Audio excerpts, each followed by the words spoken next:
भगवान मैं तेरी पूजा कर लूं। मेरे सब कुछ भगवान मैं तेरी पूजा कर लूं।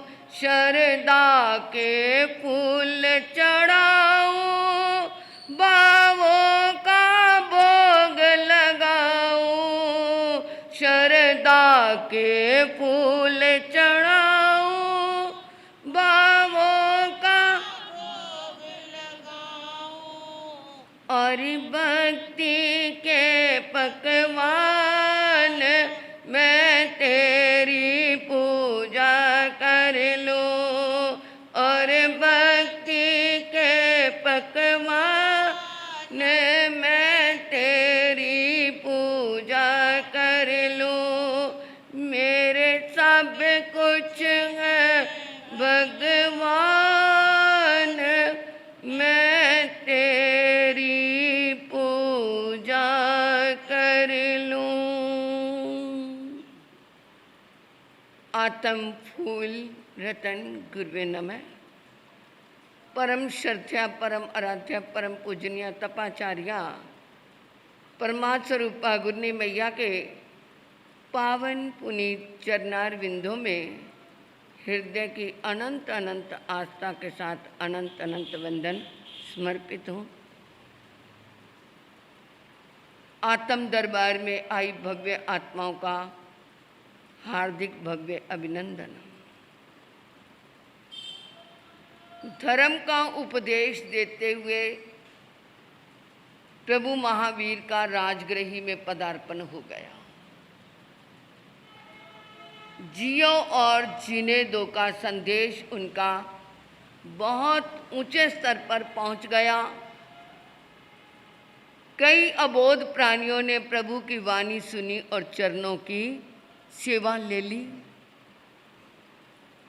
गौतम स्वामी राजगृही नगरी में भिक्षा के लिए बेले के पारने में गए।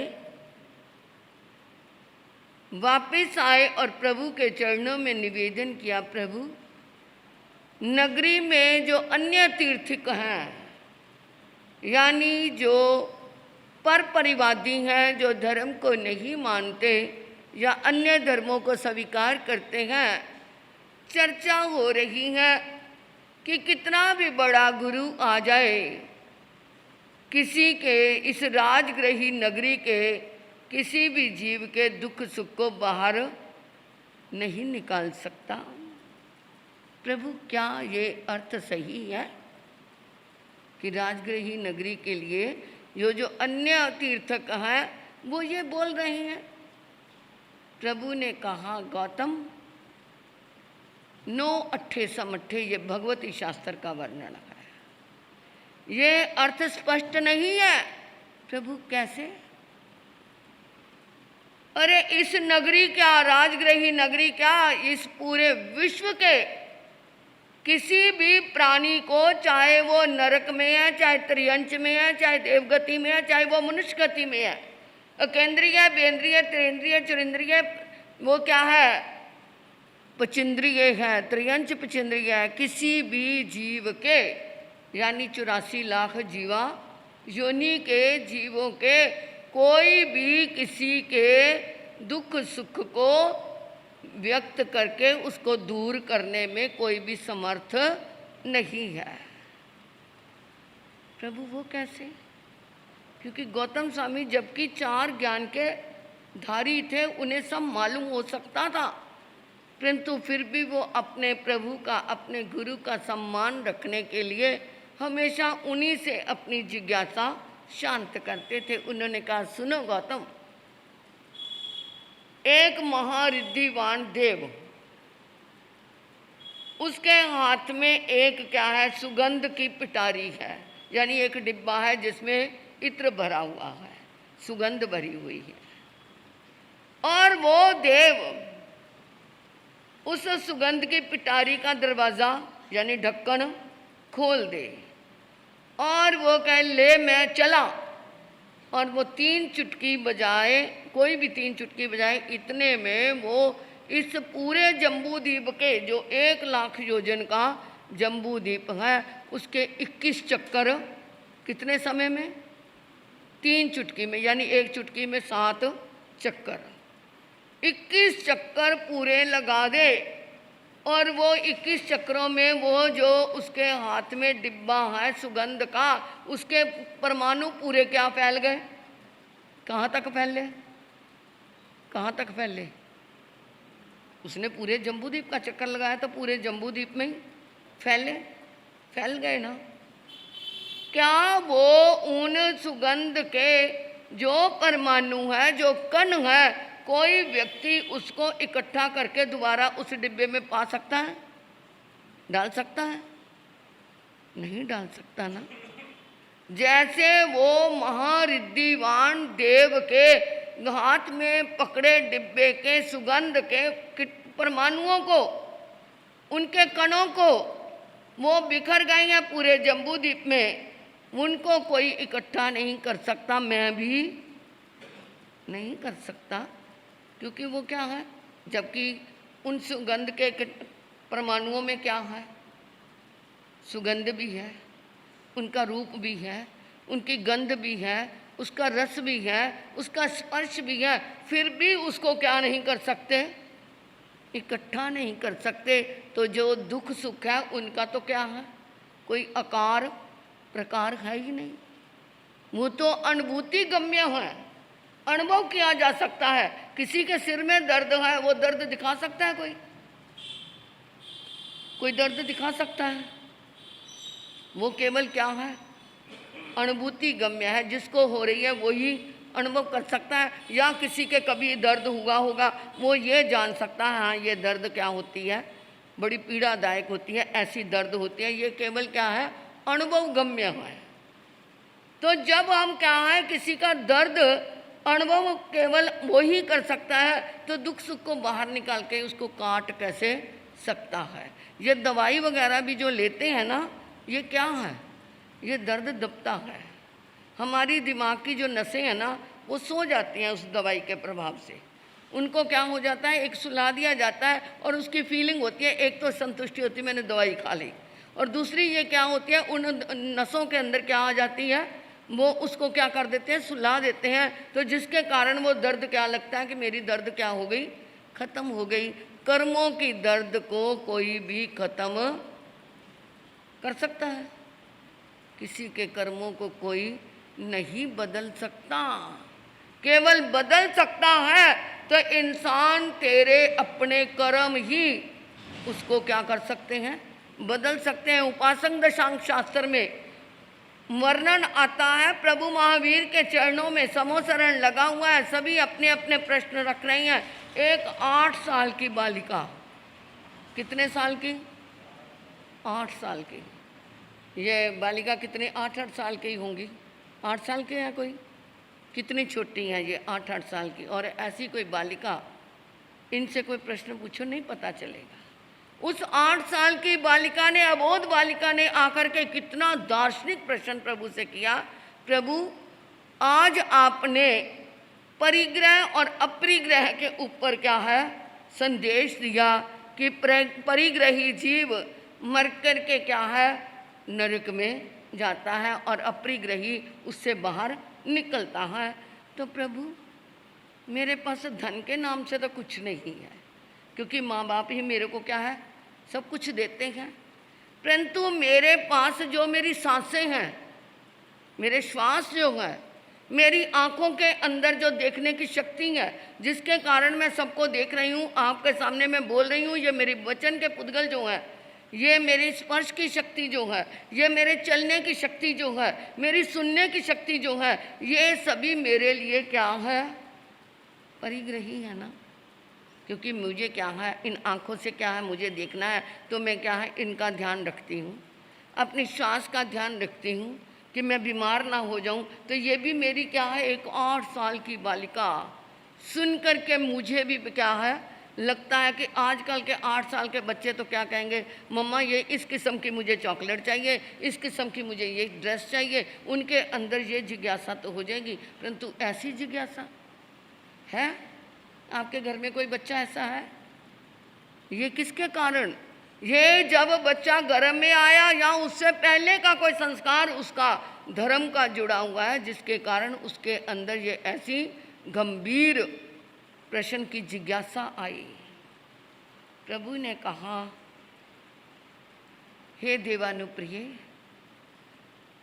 ये तुम्हारी श्वासें, तुम्हारी ये जो इंद्रियां हैं, जैसे श्रुत इंद्रिय, चक्षु इंद्रिय, घ्राण इंद्रिय, रसन इंद्रिय, स्पर्श इंद्रियां, ये तुम्हारे लिए बाधक नहीं बन सकती, परिग्रही नहीं बन सकती अगर आप इनको क्या करोगे, विवेक से प्रयोग में लोगे तो।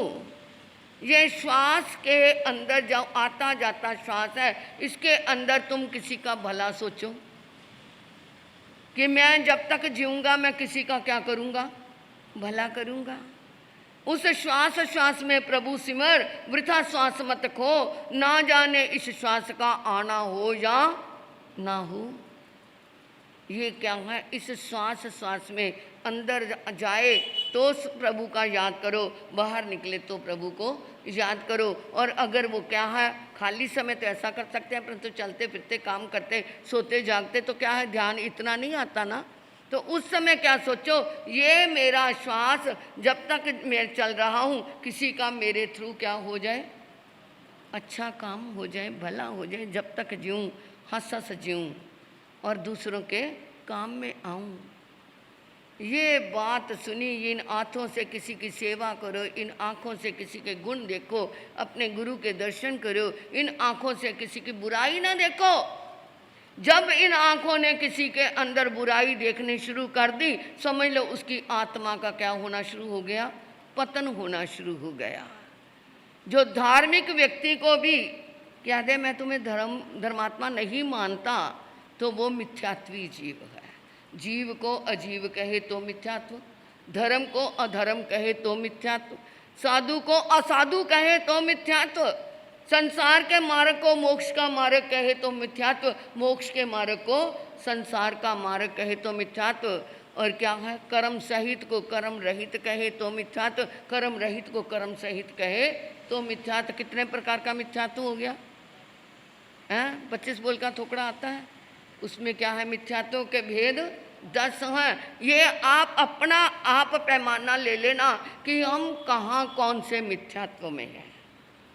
किसी के क्या है, धर्म को भी कह दे मैं तो तुम्हें मानता ही नहीं, मैं इसको ये जानता ही नहीं, तो ये भी क्या है, मिथ्यात्व है। और मिथ्यात्व की गति कौन सी होती है, मिथ्यात्व की गति कौन सी होती है, नरक या घोर त्रियंच। क्योंकि त्रियंच में भी क्या होता है, जो एकेंद्रीय बेंद्रीय तेंद्रीय चुरिंद्रीय तक जो जीव हैं वो क्या है, मिथ्यात्व, वो उसमें क्या आते हैं, त्रियंच में आते हैं। और क्या है, त्रियंच पचिंद्री। आप क्या है, बने मिट्टी के जीव, परंतु कौन सी मिट्टी के बनेंगे, जो क्या है, काली कीचड़ वाली या कोई ऐसी जिसको कोई छूना भी पसंद ना करे। और एक मिट्टी क्या है, जहाँ पर गुलाब के फूल खिले हुए हैं, पुंडरीक कमल खिले हुए हैं, वहाँ की मिट्टी कैसी होती है, सुगंधित होती है। या किसी तीर्थ स्थान की मिट्टी के रूप में जाकर के लोगे, जहाँ पर जाकर के गुरु लोग जाकर के श्रद्धा से मस्तक टिकाएंगे। तो उस समय क्या है, ऐसे जीव क्या हैं जो मिथ्यात्व के आधार पे चलते हैं। तो अगर वो घोर मिथ्यात्वी बन गए तो ऐसी गतियों में जाकर के जन्म लेना पड़ेगा। मनुष्य चोले का तो क्या कर दिया, हनन कर दिया। जब ये बात सुनी तो वहाँ पर महाशतक नाम का जो श्रावक था, अभी श्रावक नहीं था, अभी सेठ था, वो इतना रिद्धिवान था, इतना धन दौलत था, इतना धन दौलत था, वो सोचता था सब कुछ ये है, इसी में ही आनंद है। और वो खाने पीने पहनने ओढ़ने में मज़ा लेता था और प्रभु के प्रति क्या है, इतनी श्रद्धा रखता था कि मुझे प्रवचन में प्रभु के समोसरण में अवश्य जाना है। जब वो नन्ही सी बालिका के प्रश्न को सुना और प्रभु ने कहा, उत्तर दिया, तो महाशतक के मन में क्या आ गया, अपरिग्रह का भाव आ गया। उसने कहा, प्रभु आज तक मैं धन को अपना सब कुछ मानता था, पैसा मेरा परमेश्वर, मैं पैसे का दास, जो मुझे कोई पैसा खर्चन को कहे उसका हो सत्य। मैं नहीं बोलती, आप बोलते हो। अरे सत्य का नाश क्यों करते हो, झूठ का ही नाश कर देते। परंतु ये क्या है, इंसान है, अपनी मनोवृत्तियाँ हैं। तो उसने कहा प्रभु आज तक मैं सब कुछ धन को, अपने शरीर की ममता को, अपने क्या वैभव को ही सब कुछ मानता था। आज के बाद मैं इस धन का सारा त्याग धन दान के रूप में करना शुरू कर दूंगा। घर आ गया, आगे अपनी पत्नी रेवती से कहा ये धन हमारे काम का नहीं, ये साथ देने वाला नहीं है। धन के रिश्ते तो कितने भी जोड़ लो, ये धन से ही क्या है, जहाँ तक क्या है स्वार्थ चलता रहा, धन मिलता रहा, तू मेरा मैं तेरा, और जब क्या है धन ना मिला तो तू कौन मेरा, तुम मेरे क्या लगते हो, उस समय ये हो जाता है। तो वो रेवती को कहा, रेवती को तो बड़ा महसूस हुआ, अरे इतनी मैं ऐश करती थी, इतना मेरे साथ ये हमेशा रहते थे, और अब ये मेरे को भी किसी दिन छोड़ देंगे। मुंह चढ़ गया और वो दान करने लग गया। 1 दिन 2 दिन 10 दिन 4 दिन 20 दिन 50 दिन देखा तो रेवती को तो बहुत गुस्सा आया, क्योंकि उसके अंदर धर्म की रुचि नहीं थी, उसके अंदर कुछ भी नहीं था, वो तो संसार को ही अपना समझती थी। संसार जिसे कहते कुछ प्यार नहीं इसमें, संसार जिसे कहते कुछ सार नहीं इसमें, यहाँ प्यार चलावा है कोई प्यार नहीं इसमें, मन मुक्त हुआ जिसका बंधन का न डर होगा, मन मुक्त हुआ जिसका बंधन का न डर होगा, इस घर से चलोगे तो नजदीक वो घर होगा। संसार ये प्यार का छलावा है, ये धोखा है, धोखा है, परंतु कब पता चलता है, जब हमारी आंखें खुलती हैं। तो अब रेवती को क्या है, बड़ा गुस्सा आया, कोप भवन में जाके बैठ गई। कभी बताऊंगी आपको कोप भवन क्यों बनाए जाते थे, आजकल तो कहीं पर भी रूठ के बैठ जाओ, परंतु पहले क्या राजा लोग एक भवन बनाते थे, उसे कोप भवन कहते थे। क्यों बनाते थे कि वहाँ पर जो ऊर्जा होगी वो आर्त ध्यान रौद्र ध्यान की होगी, और वो क्या एक कमरे में होगी तो वो वहीं तक फैलेगी, और वो बाहर सारे क्या है राज में नहीं उसका प्रभाव होगा। अब तो कहीं पर भी बैठ के क्लेश कर लो तो सारे घर में क्या हो जाएगी, उसकी नेगेटिव ऊर्जा फैल जाती है, इसलिए कोप भवन बनाए जाते थे। तो कोप भवन में जाके बैठ गई। तो उसको सेठ को भी क्या है, महाशतक को क्या आया, गुस्सा आया, कहता तेरी क्या है, ये मैंने कमाया है, मैं दान करूं, मैं व्यर्थ करूं, मैं जो मर्जी करूं, मेरा धन है, तूने रहना है रह, नहीं तो जाना है तो जा, ऐसे मेरे से क्या नहीं होता, रोज रोज का तेरा क्लेश नहीं देखा जाता था। बोल दिया। प्रभु जानी जान थे, समझ शरण में पहुंचा, उन्होंने कहा प्रभु मैंने दान करना शुरू कर दिया, क्योंकि छोटी से थोड़ा सा धर्म करके इंसान सोचता मैं पता नहीं क्या 30 मार खा बन गया। अरे बहुत तेरे से बड़े बड़े भी बैठे हैं जो क्या है धर्मी हैं, जो कर्मी हैं, सब कुछ करते हैं, और वो सोचता मैं जो इतना त्याग कर दिया ये समझो मेरे जैसा कोई भी नहीं है। तो वो जाके कहा, प्रभु ने कहा नहीं महाशतक अभी भी तुम परिग्रही हो। प्रभु कैसे, तुम्हारे पास जो मीठे वचनों का खजाना है उसको तो तुमने समेट के रखा हुआ है, और कड़वे वचनों को बाहर निकाल रहे हो, इससे रेवती समझने वाली नहीं है। जाओ अपने जो मीठे मीठे बोलों का खजाना छिपा करके रखा है उसका प्रयोग करो। अब जा कर के उन्होंने रेवती को बड़े प्यार से समझाया, देख तू मेरी अर्धांगिनी है ना, तो अर्धांगिनी का क्या फर्ज होता है, साथ में चलना। मैं दान कर रहा हूँ, तू उसके अनुमोदना कर, दोनों मिलके करेंगे। अरे अंतिम समय में हमारे ये धन काम नहीं आएगा, ये दिया हुआ जो है धन ये हमारे काम आएगा। अरे प्रभु महावीर को देखो, उन्होंने भी दीक्षा से पहले 1 साल तक क्या दिया था, क्या देते हैं तीर्थंकर, वर्षी दान देते हैं, और वो इतने बड़े बन गए, और उन्होंने भी क्या है सब कुछ छोड़ दिया। तो हमें छोड़ने में क्या है, छोड़ना तो आंखें बंद होगी तो भी क्या करना पड़ेगा, तो यहीं रहेगा ना, यहीं छोड़ के जाना पड़ेगा। बड़े प्यार से उसे समझाया और रेवती को भी साथ लेकर प्रभु के चरणों में आया। तो प्रभु ने दोनों को उपदेश दिया और वो क्या बन गए? श्रावक और श्राविका बन गए, महाशतक श्रावक। उपासक दशांग शास्त्र में इसका वर्णन है। तो ये क्या है? जब इंसान, वो क्या है, उस बच्ची का था कि क्या है ये प्रश्न कि मेरी श्वास, मेरी इंद्रियां मेरे लिए परिग्रह है, परंतु जब इनका सदुपयोग करेंगे तो इसका कोई परिग्रह नहीं रहेगा। महाशतक। इतना धन होते हुए भी वो क्या बन गया? श्रावक बन गया। तो किसी के दुख सुख को प्रभु ने कहा कोई दिखा नहीं सकता। सन्मार्ग दे करके उसके क्या है, वो उस धर्म पे चलना शुरू कर दे, उसके प्रभाव से कर्मों को काटा जा सकता है, कर्मों को खपाया जा सकता है, कर्मों की निर्जरा की जा सकती है। इसलिए ये क्या है? जीवन ऊंचा बनाना है बच्चे का। बच्चे के उस बोध से कोई जाग गया। आप कभी जागे? कितने बड़े बड़े आके संत महात्मा आचार्य भगवान की तो यहाँ गद्दी रही हैं, कितने शास्त्र उन्होंने लिखे। लाइब्रेरी देख के मन खुश होता है, नतमस्तक होता है। ये क्या प्रभु ने अपना सारा समय क्या है शास्त्र अवगाहन में ही लगाया। उन्होंने कितना कुछ दिया होगा आप लोगों को, आपके माता पिता को दिया, आपके दादा दादी को दिया, उन्होंने आगे आपको संस्कार कितने दिए। क्या असर हुआ हमारे ऊपर? वो क्या है? एक बच्ची के प्रश्न से ही महाशतक जाग गया। हम जागे? कभी जागे?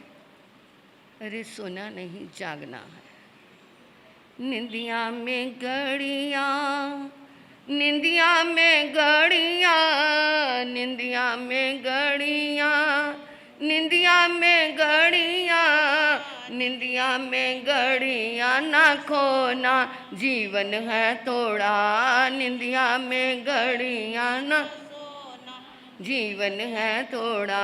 निंदिया से जागे वो अयोध्या के राजा, निंदिया से जागे वो अयोध्या के राजा। हमको तो राम जैसा होना, जीवन है थोड़ा। हमको तो राम जैसा होना, जीवन है थोड़ा। नमो रिहंतानंग, नमो संग, नमो विजानंग, नमो लोय सब सावनंग। चैता वारम वासन चकवटी मेहडियो, संति संति करे लोय पत्तो गए मनुत्रंग। श्री चितारी मंगलम, अरिहंता मंगलम, सिद्धा मंगलम, साहू मंगलम, केवलिप नत्तो दम्मो मंगलम। चेतारी लुगुत्मा, रिहंता लुगुत्मा, सिद्धा लुगुत्मा, साहू लुगुत्मा, केवलिप नत्तो दम्मो लुगुत्मा। चेतारी शरणम पव्यामि, अरिहंते शरणम पव्यामि, सिद्धे शरणम पव्यामि, साहू शरणम पव्यामि, केवलिप नत्तो दम्मो शरणम पव्यामि। अरिहंता जी का शरणा, सिद्धा जी का शरणा, साधु जी का शरणा, केवलिप रुपया धर्म का शरणा। ये चार शरण दुख और न शरणा कोई होगा। जो भव्य प्राणी करे आराधन, उसका अजर अमर पद होगा। उसका सदा ही मंगल होगा। आज श्री पदम प्रभु आए नमः की माला एक एक जरूर करना। मन की धारणा परमाने पचकान कर।